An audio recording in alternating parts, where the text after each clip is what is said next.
Thank you very much. Can you guys all hear me okay? Awesome. Good afternoon. I hope you guys have had a great day so far. I'm really excited to be here with you all. I'm going to be talking about this stuff. I want to do a little ditty about prototyping, a little storytelling along the way. But first, I want to introduce myself just a little bit. As a hockey player, it's always amazing to come to Toronto. This is kind of like Mecca for hockey, right? Because you guys have the Hockey Hall of Fame. I was really excited to see the Centennial exhibit there. That said, a little about me professionally. I actually studied print design when I was in school, way back a long time ago in the early 90s. And I got interested in the internet when it was a relatively new thing. So this was 1992, 93 in that area. Excuse me. And I have built a career for myself doing front-end development since then. I transitioned to software engineering in my first role. I actually only worked as a designer professionally for about 6 months. The owner of the company came around and said, hey, our clients are really interested in doing websites now. Who wants to learn? And I stuck my hand up, and he handed me a Barnes & Noble gift card. I don't know if you guys remember that store. But I got $100 to go to Barnes & Noble, and I bought every book they had on HTML and CSS at the time, which wasn't much. I started doing development with Notepad and Internet Explorer. I think that's contributed to the reason why I have a big old bald spot in the back here now. So, and again, I'm really excited to be here with you guys today to talk a little bit about practical prototyping. I want to start out with this quote. This comes from one of my peers at Google, a man named Kaushal Shah, who I have the pleasure to work with on a daily basis. And he has this quote. We made a video series together for Google for Entrepreneurs. And he said, we tend to think of prototyping as storytelling. The stronger your story, the more compelling argument you can make. Now, I think this quote sort of speaks for itself, right? Storytelling is a pretty critical activity as UXers these days, right? We do storytelling with our work. The completeness of that story is really the critical thing, right? How complete of a story can you tell? How good are your mocks? How good is your prototype? Okay. The power of good storytelling, I think, is particularly critical. And so I'm going to go ultra meta here today, and I'm going to use storytelling to tell you a story about prototyping. And so, you know, as I mentioned, as designers, we are storytellers. We tend to tell our stories with pixels and ink. And I think stories are particularly meaningful because, well, there's 3 reasons, right? They're memorable, they're impactful, and they're personal. That personal part, I think, is the critical thing. There was a research study that was conducted with some students a couple of years ago, and they were asked each to give a 1-minute persuasive pitch to their classmates. Okay? On average, most of those students included statistics in their pitch, roughly about 2.5 statistics per story. Only 2.5 stats per pitch. 1 in 10 chose to tell a story to that audience.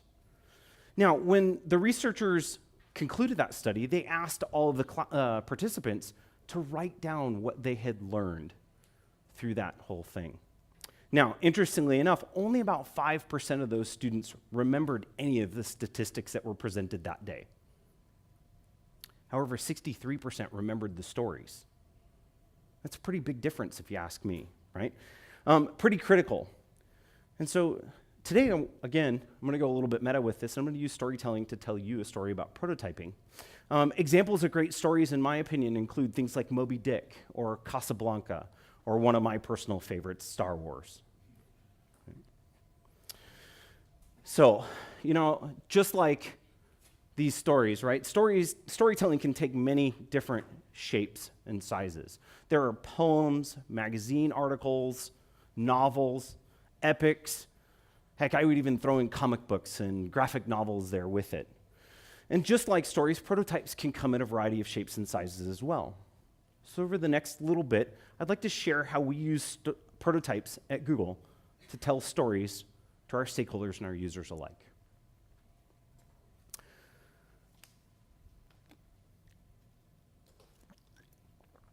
In order to tell really great stories, we need to answer a couple of questions, though. This is the foundation of our stories. Typically, you would hear these as something like the 5 W questions: who, what, where, when, and why. Well, I'm also going to throw in how, because I think that's pretty critical, and that gets us to 6 questions. And for the purposes of my storytelling today, I'm going to mess with the order of these things. And so we're going to go through the what, who, when, where, how, and I'm going to cap with the why. The ordering is nonlinear, but it does help me tell my story about prototyping. And in this sense, each one of these questions should have a factual answer that is not yes or no. So the questions we're going to seek to answer today are: what's a prototype? Who should make prototypes? When's the best time to make one? Where should prototypes be made? How are prototypes made? And lastly, and I think most critically, why is it important to make prototypes? So let's dig in. What's a prototype? So to me, I think the best thing to do is start with Google, right? I'm a Googler, so I should start there, right? So I asked Google this question: what is a prototype? And this is the answer it gave me. And it says a first typical or preliminary model of something, especially a machine from which other forms are developed or copied. Okay, that's great. It's a little scientific, if you ask me, a little procedural. So I turned to Wikipedia. And I like their definition just a little bit better. They say a prototype is an early sample, model, or release of a product built to test a concept or process, or to act as the thing to be replicated or learned from. So this is a really great definition, if you ask me, and I think it deserves unpacking just a little bit. So first, an early sample or release of a product. Okay? That's a particularly essential part of this here. We're not talking about production software, we're talking about new software. We're talking about new ideas here. And so a prototype helps us look at those early releases of a product. The second part of this definition says it's built to test a concept or a process. Okay? So there's purpose to building your prototype. It's not just to see what it looks like, it's actually to do something with it. And that something that we're going to do with a prototype is to learn from it. Okay? That's the critical thing, I think, here. So a prototype is a thing to be learned from. And they allow us to really focus our understanding, focus on better understanding the problem we're tasked with solving, okay?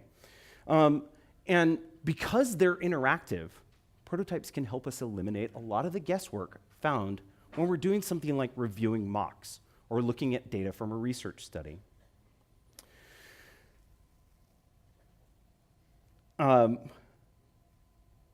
So the interesting thing about prototyping too is that oftentimes as we go through the learning process, we learn things that we don't expect. It's far more common to learn something about the problem that we didn't know beforehand, okay? And our executives at Google are asking for prototypes more and more because they eliminate this subjectivity in the design review process. Mocks are really static in nature and don't tell that story of interaction or animation all that well. And prototypes do help us get that 360-degree view of the design challenge and aid us in building consensus for our team. So, prototyping also means faking an experience, because a lot of time you don't have data, or there isn't a platform to build on yet. And so we have to try something new and novel. And in order to do that, we need to fake the experience. So what goes into faking the experience is really dictated by the context of that situation. And it's imperative that you ask yourself some questions as you enter into the prototyping process. You could ask things like, what platform am I building for? Is it iOS? Is it Android? Or is it the web? You could ask yourself, what fidelity does this prototype need to be at? Does it need interaction? Does it need animation?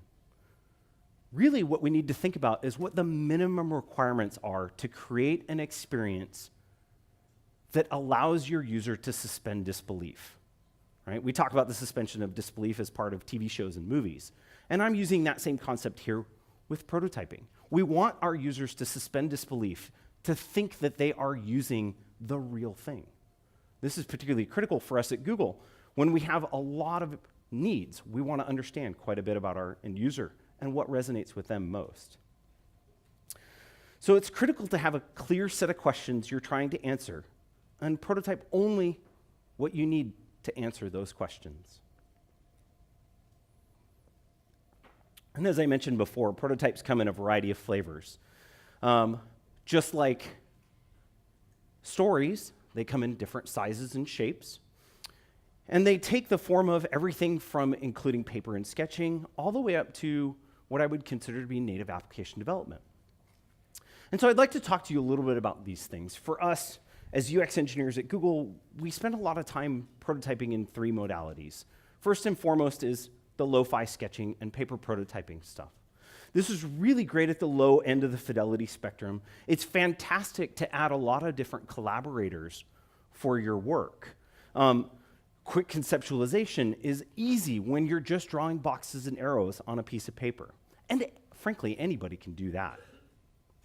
This type of prototyping is really wonderful for bridging gaps within skill, and is particularly useful during things like design sprints, which is something I'll talk about a little later on. At the middle of the fidelity spectrum, we have what I would call a design vignette. This idea is something that we typically use a digital prototyping tool like Principle or Axure to build, and it gives more freedoms to the designers without having to include somebody like me within their process. Okay? And this is particularly critical as the number of design tools, as the ecosystem expands. Giving you guys more tools to empower exploration is really crucial to understanding your long-term success. Okay? These tools tend to be in the mid-range of fidelity. They give us a really great opportunity to do micro interactions. You want to press a button and open a dialogue, that type of thing. At the upper end of the fidelity spectrum for us, the really high fidelity work, the stuff that's hard to master and more time consuming to create, these are what we call stakeholder narratives or core user journeys. Okay? And we show these a lot to our execs because they really want that opportunity to try before they buy at Google, particularly when you're considering that to productionize a piece of software at Google requires an army of people. Okay? These types of prototypes are more analogous to your novels, your epics, your really long stories. Okay? So a prototype can take a bunch of different forms. They're meant to be learned from, and they take, they are across the fidelity, the spectrum of fidelity here. So, question number 2 we're going to ask. Who should make prototypes? And I think this is actually a really easy question to answer. At Google, all of these people, designers, researchers, engineers, writers, stakeholders, and we even sometimes ask our users to do it. Okay? There's a nice little asterisk here because really the answer to this question is anybody and everybody can make a prototype. It shouldn't be limited to people who are specialized. Now that said, Google does have a role that is specialized for this type of work. And I'd like to take you on an aside to talk about that for a moment. So I am a UX engineer at Google. I started at Google back in 2009. I came to Google by way of acquisition. They bought a small startup that I was working at. That made me UX engineer number 7 at Google, and so I've seen quite a bit of growth in the discipline over time. That has given me an incredible opportunity to make something of the role for myself and also help define what it means for others joining the fold. So as of about December of last year, there were 229 UX engineers at Google, and we're adding new UX engineers to the team every day. We've really learned that this is a critical business opportunity for us. And you can see that. You can notice the skill gap here in this particular infographic. On the left end, we have design as an operation, visual design and interaction design. And at the right end of this, we have engineering, software engineering and hardware engineering at Google. But there's a big gap in this continuum here. UX engineering fills that gap quite nicely. UX engineering comes in 2 flavors at Google. There's the engineering flavor or lens, and there's the design lens. And this role is a particularly fun one to work in. I've worked across both lenses in this ladder. And so These lenses are essentially specializations. I would say UX engineering in and of itself is a specialization, and we have sub-specialization within that. So, on the right side, we have our engineering lens, and these are folks that typically report to a software engineering manager. They tend to own the front end of a particular shipping product. You can think about something like Gmail or Google Calendar or our Maps products. They write production quality code, often in our central repositories. We work closely with designers to make sure that our implementations are pixel perfect, that you guys as our end users are seeing absolute beauty and are getting delight from the experience. They've learned to master Google's technology stack, and they often specialize to a particular platform, being iOS, web, or Android. On the other hand, we have the design lens, and this is where I work today. Design lens UXE often report to a design manager. By contrast, we build prototypes, tools, and frameworks that enable and expand the design process itself. We work closely with not only researchers, but also designers. We learn to master many of the prototyping fidelities, so everything from sketching all the way up to native application development. Okay? We may also contribute to many of the core Google products. I myself currently work on Google Search and the Assistant. As prototypers, we're responsible for building some really amazing stuff, and I would say at the core of our role is product prototyping. So you can see here there's a couple of experiences that we've built. So we did the Olympics experience, for instance, where we partnered with research to understand, would people be able to navigate things like medal standings and country information effectively? Does this UI scale across multiple languages and multiple locales? So we did a lot of work to study that stuff. A lot of the features that you guys see from the front end too, Harry Potter, our knowledge graph search engine, things like that. And with a healthy mix of digital prototyping tools, we can quickly investigate subtle interaction details. We're using tools like Principal and Axure to do this kind of work. One of my favorite parts about being a UX engineer is going boldly into the unknown. This is particularly interesting when you think about some of the products that we're building at Google. I mean, prototyping is really hard, and it gets harder when you're venturing out into that uncharted territory. So for instance, we announced our Assistant at last year's I/O. We announced some extensions on top of that and are expanding the ecosystem. But before we launched the Assistant, we had to figure out a few things. We had to learn, for instance, how people wanted to communicate with the Assistant. So this particular piece of software that I'm showing you an example of here today was designed specifically to figure out how a computer could interrupt you effectively. If you and I are having a conversation, it might be one thing to say, "Oh, I'm sorry, I didn't quite hear you." But what about when the thing on the other end is not another human being and it actually happens to be a computer? How would you guys expect a computer to interrupt you if it didn't understand? So we built software to test that concept. This is our anthropomorphic audio testing tool. It's a simple Android application that we built to dig into those problems. The last area of, I think, our influence is design lens UX engineering is in bootstrapping our UX partners. Okay? You may ask, what do I mean when we're talking about bootstrapping our design partners? And so I have a question for you guys. In this audience, how many of you guys use Sketch as a design tool? A lot of hands went up here, right? So Sketch is nearly ubiquitous to us in Google Search. It has become the de facto choice for doing design work.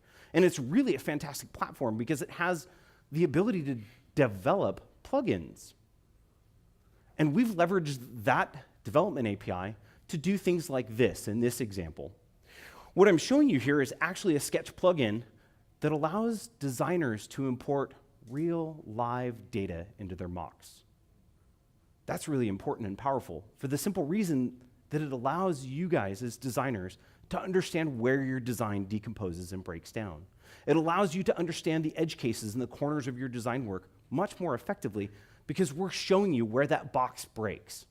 We're showing you how real data ends up in your mocks. There's no longer a requirement to go straight to engineering because we have done this design enablement directly in the tools that designers are using on a daily basis. Being a UX engineer at Google is a lot like having a great idea for landing a spaceship on Mars. You could start by dropping eggs from parachutes from your roof and realize that you missed a few important things. In the next prototypes, you'll incorporate those ideas. When the spaceship lands on Mars, your quick prototype's big ideas will be visible. This is, to me, what it means to be a UX engineer at Google. I actually put out a survey a couple of months back, and this is one of the responses I got. It was an anonymized survey, so unfortunately I can't attribute the quote, but I think it's a really fantastic one and illustrates really effectively the role that Design Lens UXE play at Google. So, back to our original story. And the next question we want to ask, when is the best time to make a prototype? And I think this is also an easy question to answer. Generally speaking, the design and product development lifecycle can be broken down into these 4 major steps. There's the problem statement, there's pitching new ideas, there's solutions finding, and ultimately driving implementation. And so you would ask yourself, where does prototyping fit into this process? Well, to me, prototyping fits squarely inside of the pitch and solution finding phases of this. Prototyping can lead you ultimately to your implementation, which benefits everybody. When you're talking about a design ecosystem like Google, doing a lot of this work here, bringing the solutions finding aspect forward into the design realm, is alleviating a lot of the stress and pressure on our engineering teams. They can really focus on scaling our experiences and be less focused on how to animate them or what the particular interaction details are. So where should prototypes be made? There's a variety of places at Google that we do prototyping. Activities like brainstorms, cafe studies, design sprints, and even stakeholder reviews. These are all common activities across Google that promote prototyping and that drive ideation, and I think critically celebrate feedback too. Now the idea, so I'm going to deep dive into 2 of these things, design sprints and collaborating with researchers. The idea of design sprints was actually something that formed out of the agile methodology. Then folks like IDEO and the people at Stanford's D School got a hold of these concepts, and they began to evolve those concepts into what we call our design sprint framework. This framework has then been iterated and improved upon by the folks at Google X and Google Ventures to where we have today. It's a 6-phased approach to ideation and discovery. Understanding, defining, diverging, deciding, my favorite, prototyping, and lastly, validating. The second thing I wanted to deep dive into here was our collaborations with our research partners. This is a particularly critical part of what we do as UX engineers at Google, and a particularly great vehicle for prototyping. A lot of what we do at Google is trying to understand our users. We want to go out into the world and figure out what does resonate with you guys effectively. Okay? For us, we've done a really great job in places like the US and Europe. And we're venturing out into new places and discovering new users and new use cases in particular in places like India, Indonesia. Okay? We go into those places and their information needs are very different than ours. We have a large-scale study at Google, which we call DIN, or Daily Information Needs. And we're executing a lot of these studies right now in India.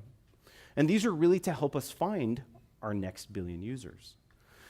We use prototypes to drive a lot of those research studies because we don't understand their daily information needs. And so we can take a prototype out into the field and say, hey, what do you think? That's a particularly critical thing for our business, to understand what our users are looking for out of our functionality. A user who is looking for the next cafe or something like that in San Francisco, where I'm from, it's easy. Pull up Google Maps, you go through the thing, you find your next destination that you're going to eat lunch or dinner at. That's a little bit different story when you're talking about a place like Bangalore. Okay? How are prototypes made? I think this is a great question. So at Google, we build from a foundation of human-centered design. And human-centered design is a concept that was piloted by IDEO. Again, our design sprint ideology comes from this. Human-centered design, as they describe it, is a 3-phased approach. The first phase is inspiration, and that's to deeply understand your users and immerse yourselves in that world. Prototyping allows us to do that because we have an artifact that we can focus that conversation around. Ideation makes sense of what we've learned and identifies opportunities to design and prototype possible solutions. Because prototyping is an iterative process, it allows us to invest and evolve with our users' changing needs. And lastly, during the implementation phase, you'll bring your solution to life, and with any luck, to the world. You guys want to be the next founder of Instagram, right? Me too. So, choosing the right fidelity for your prototypes is a critical place to start, okay? As I talked about before, there's a spectrum here, right? There's low, medium, and high fidelity prototypes that can be built. Providing the right context for your idea is critical to your success in the prototyping process. I really like to use this photograph as an example because it shows you some of the prototyping that our Maps team has done in the past to understand things like natural light or how layers decompose, for instance, in the Maps product. This is pretty amazing because a designer took the time to actually cut out this entire set of layers. And we begin to appreciate how color plays a role, how shadows and light sources impact how you view things like the base map in Google Maps products. Particularly, critically, I think choosing the right tools to prototype with is also a part of the exercise here. Now, I want to caution you because there are lots and lots of prototyping tools. As a matter of fact, the link down here at the bottom of the slides, which I'll publish after the talk, the link down here at the bottom of the slides will take you to a pretty comprehensive list of prototyping tools. Taylor Palmer calls it all the UX prototyping tools ever. Pretty amazing list. What we found is that there are lots and lots of prototypes right in the middle of the fidelity spectrum. Lots of stuff that solves the design vignette, the simple interactions, things like Principle, Axure, Envision, lots and lots of tools there. For me, tools are really just a layer of abstraction on top of the prototyping process. This makes the prototyping process easier because many of the components really already are in place.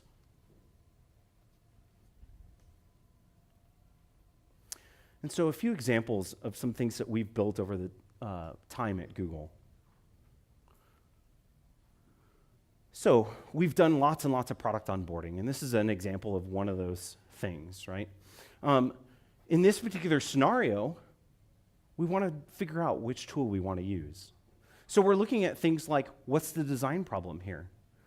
Users can advance the UI by swiping left and right. There's the 3 dots at the bottom of this mock. Animation details are really critical for this particular prototyping scenario. It should feel like a native app, but we have a tight deadline. So the question becomes, which tool do you use? Again, the context of your situation sort of dictates which tool. And for us, we've done quite a bit of work to look at which tools serve which need best. There are tools like Pixate, for instance, and Principle. They support gestures and animation, they support native output, and they're relatively easy to build your prototypes with. But you have to be considerate. You have to ask yourselves the questions. What does min viability look like? And what is the minimum possible to answer my questions? So a tool like Principle might not work for you because it's iOS only. If you need to build an Android prototype, Principle's not going to work for you.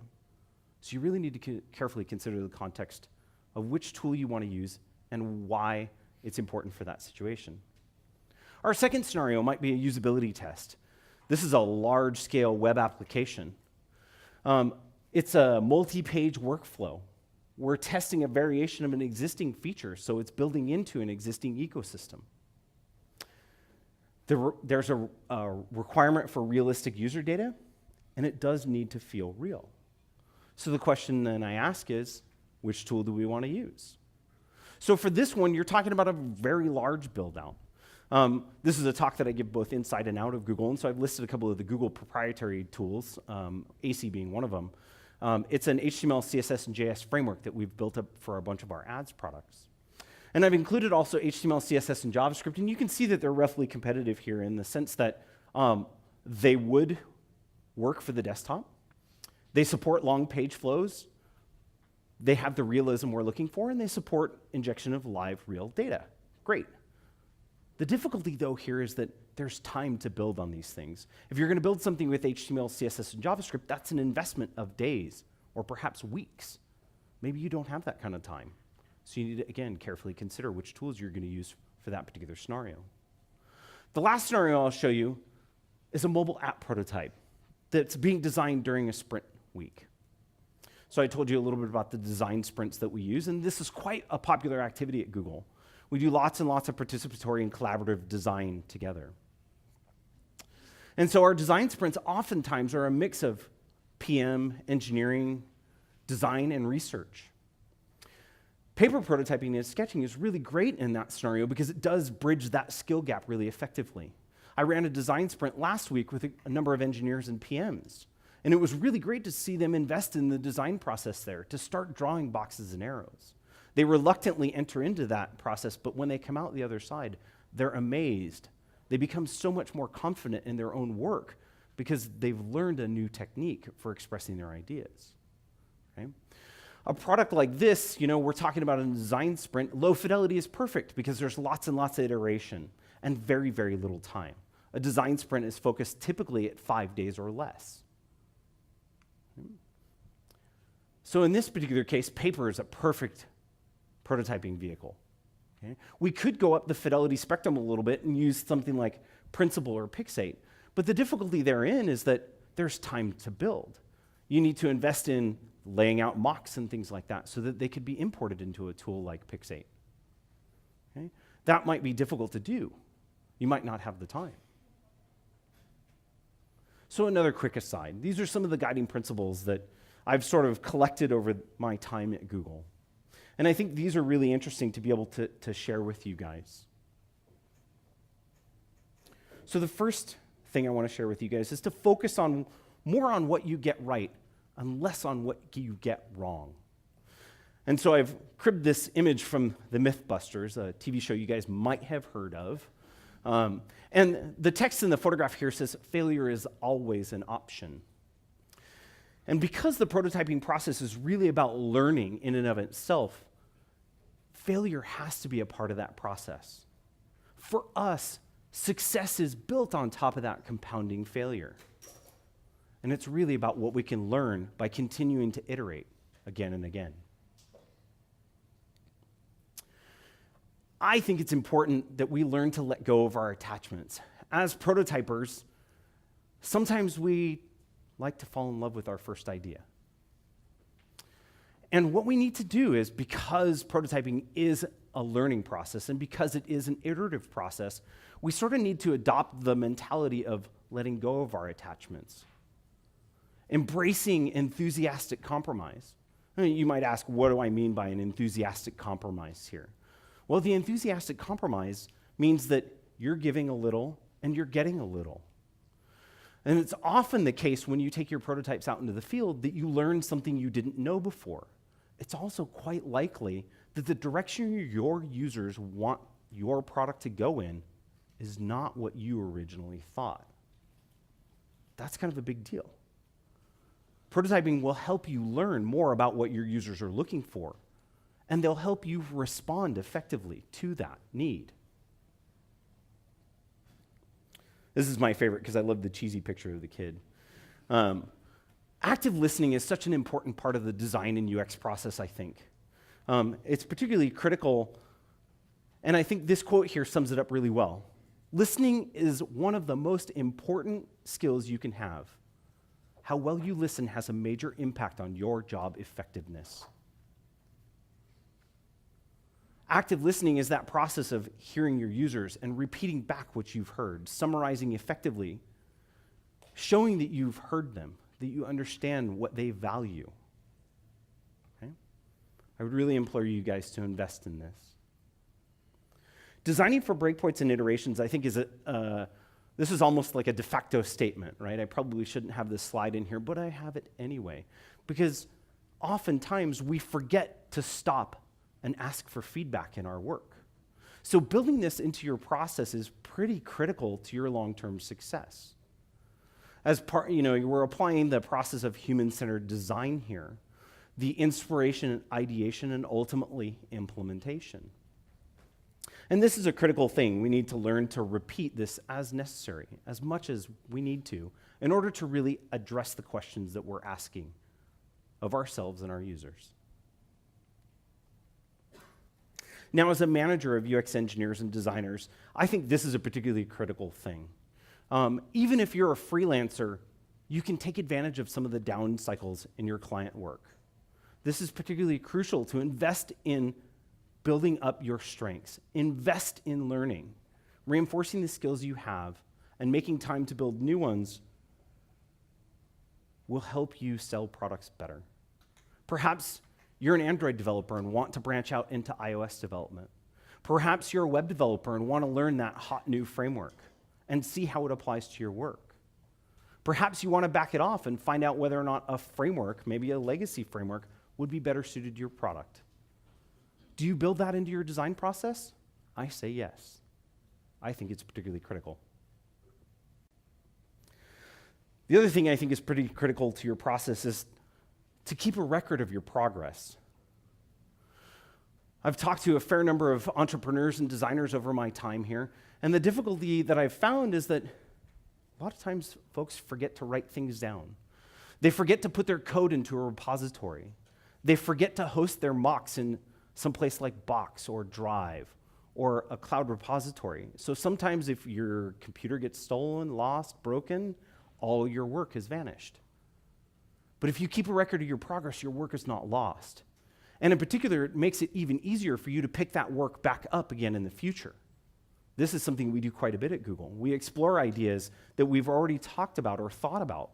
We'll pick those back up again time over time. Okay? I think measuring your success, we use OKRs at Google. Those are objectives and key results. This is a way for us to basically scope how we measure our success long-term in our projects. And you need to decide what success looks like for your projects on a project-by-project basis. But you should invest in a framework for doing that. And I would also urge you to invest in tools to help you with that. Things like Basecamp, source control are particularly critical to you communicating effectively with your stakeholders and your peers. Because this is a conference, I thought I would throw this slide in there. I really like this. And I think it is core to the way we think about the research process at Google. We have lots and lots of cafes on campus. It's a very big campus in Mountain View. And we do lots of ad hoc studies on campus because we get lots and lots of visitors. It's a really great opportunity for us to take advantage of it. It gives us a really great way to collect casual feedback about our ideas. And so for some of you guys who do client work, perhaps are freelancers, I would offer you a little bit of advice. And that would be to go stand in line at Starbucks and tap the person in front of you in line on the shoulder and say, hey, I'd love to buy you a cup of coffee if you'd just give me 5 minutes of your time to look over my idea. Okay? It's particularly critical that you get a lot of feedback. And doing something like that, you can get a really wide variety of feedback just by talking to people in line at the coffee shop. And the last bit of advice that I'll leave you with is to beware of common pitfalls when you prototype. Certainly at Google, and in my experience, we've fallen victim to a lot of these situations.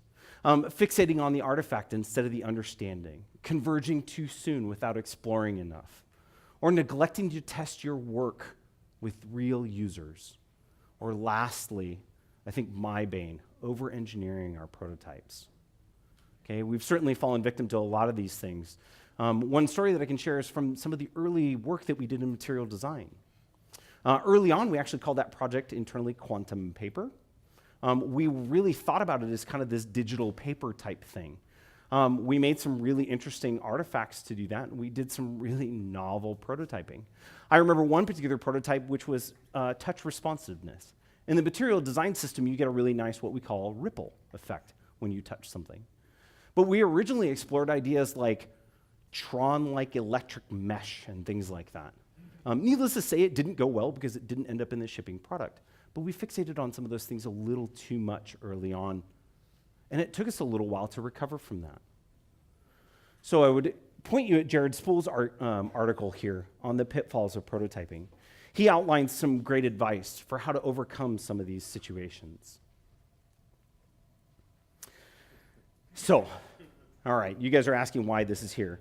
I was just talking about prototyping pitfalls. This is a GIF of Pitfall, which is a video game from the 80s, and frankly, the first video game I ever played. So I thought it would be awesome to include this in this deck, and that's the only reason why it's here. The advice, yeah, missing the alligators. The piece of advice that I would give you here is be like this guy. Nail it every time. Do your prototyping.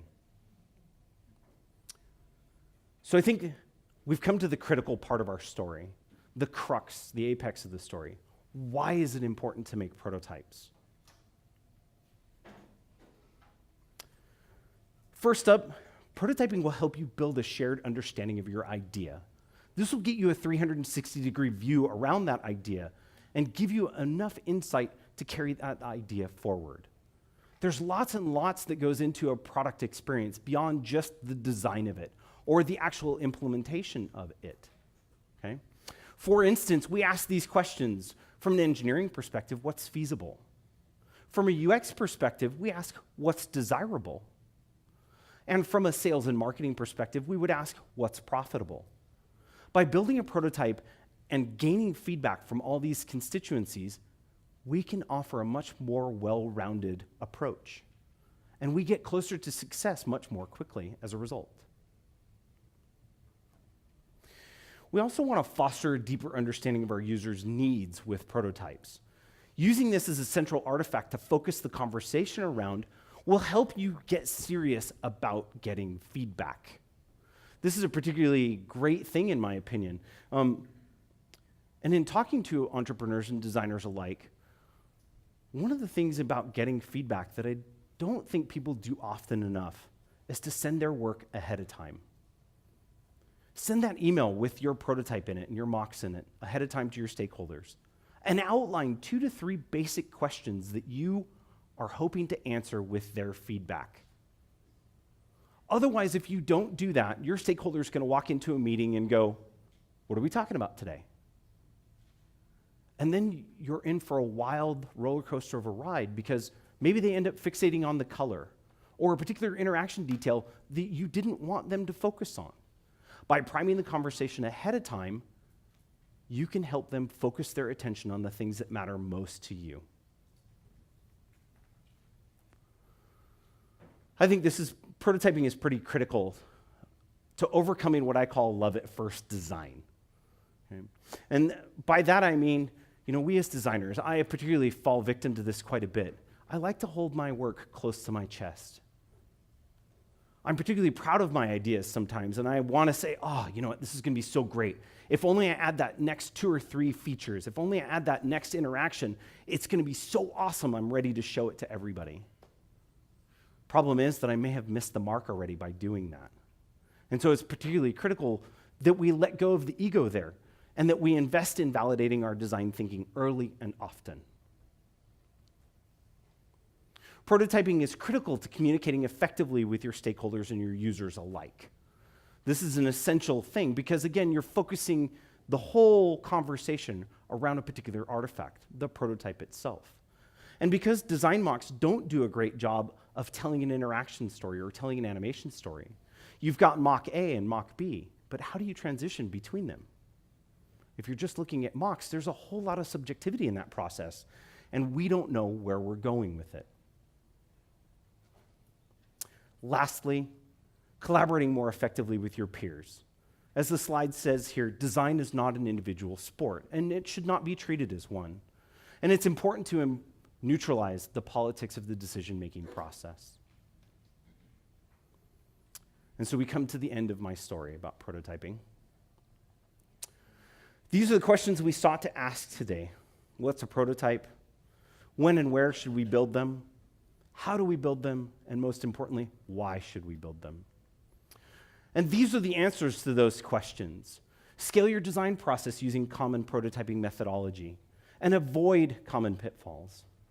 Foster a deeper understanding of your users' needs by getting serious about collecting feedback. Build a shared understanding of your idea and validate your ideas early and often. And lastly, win the hearts and minds of your peers and stakeholders by taking the subjectivity out of the decision-making process. I'll close with this last quote because I think it really sends this off in a nice way. If a picture is worth 1,000 words, then a prototype is worth 10,000. Prototypes go beyond the power of show and tell, and they let you experience the design for yourself. Thank you.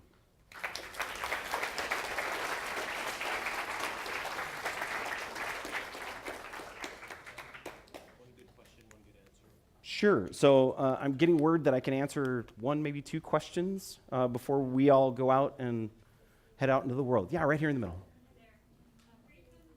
Thank you.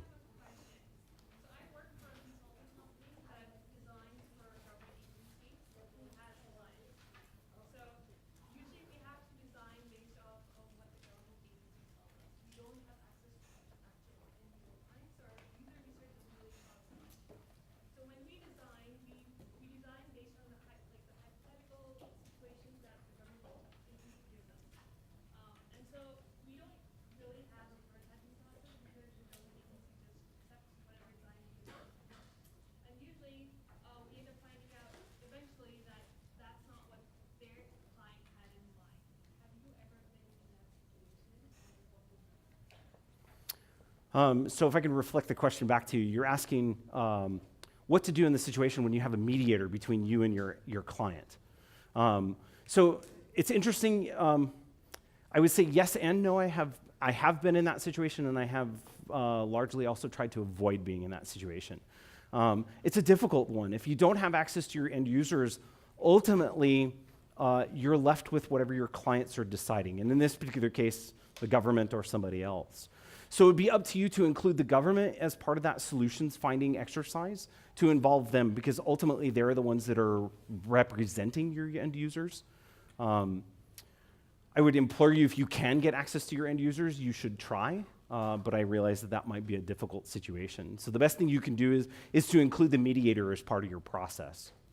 And then I would also say that you could forward your work, like I was talking about in the feedback operation. You could forward your work through with a lot of questions and see if they'd be willing to put users in front of that, or let them work with your researchers. We can answer more questions. Okay, I've got time for one more question.